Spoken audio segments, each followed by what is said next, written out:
집을 구하는 사람들은 월세나 전세 같은 돈 관련 문제 외에도 여러 가지 따져보는 게 많죠. 그 중에서 생활과 밀접하게 관련되는 게 바로 벌레 문제입니다. 특히 바 선생님, 이 집에 바퀴벌레가 있을까 없을까? 겉보기엔 괜찮은데 사실 직접 살아보지 않으면 알아내기는 쉽지 않죠. 하지만 어느 정도 가늠해 볼 수는 있습니다. 오늘 영상에서는 바퀴벌레가 있을지 없을지에 대한 구분법을 알려드릴게요. 이번에 소개해드리는 방법만 숙지해도 절대 바퀴벌레가 안 나오는 집을 고를 수 있지는 않지만 무조건 바퀴벌레가 있는 집만큼은 피할 수 있습니다.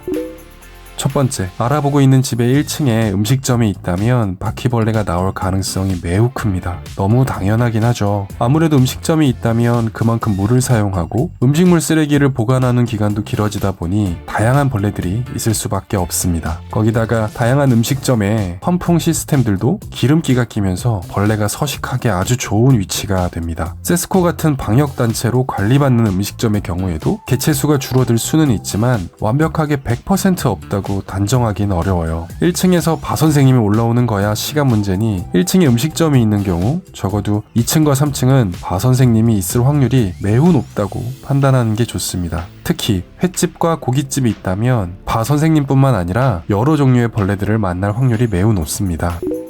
두 번째, 연식이 오래된 건물. 신축 건물에는 벌레가 나올 확률이 낮지만 5년, 10년 이상 된 건물은 어쩔 수 없이 다양한 벌레들이 나올 확률이 높습니다. 사람들이 먹다 흘린 작은 음식물 부스러기들로 조금씩 벌레가 생기면서 작은 틈 사이에서 알을 낳아 생활하고 기간이 누적되면 점차 개체수가 많아지고 눈앞에 보이는 지경까지 이르게 되죠.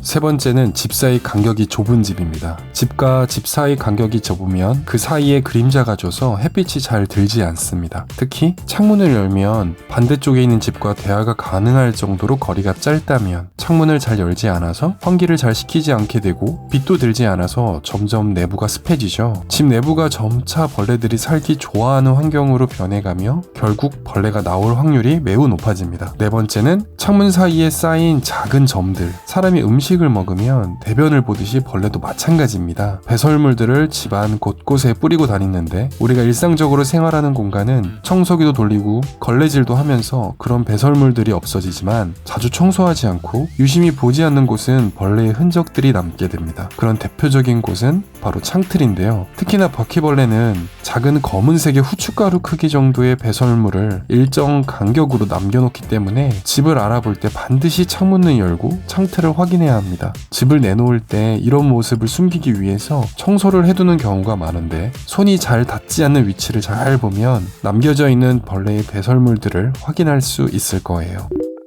다섯 번째, 바퀴벌레 약이 있는 경우. 네모난 바퀴벌레 제거제가 주방의 상하부장에 설치되어 있다면 거의 99% 이상 바퀴벌레가 나왔었다는 걸 의미합니다. 너무 당연하겠죠? 바퀴벌레 퇴치약이 있다는 건 이미 나왔었으니까 설치를 한 거죠. 한번 눈에 보였다는 것은 이미 눈에 보이지 않는 곳에는 다량의 개체수가 산다는 의미이기 때문에 그 집에서는 당연히 나온다고 봐야 합니다. 그리고 이런 부분은 부동산이나 집주인도 잘 알고 있기 때문에 집을 보러 가기 전에 바퀴벌레 퇴치약을 제거해 두는 경우가 있습니다. 하지만 자국까지 지우기는 어렵죠. 그래서 주방의 상하부장을 열어서 네모난 바퀴벌레 제거제가 붙어 있었던 자국이 있다면 반드시 피하는 게 좋습니다.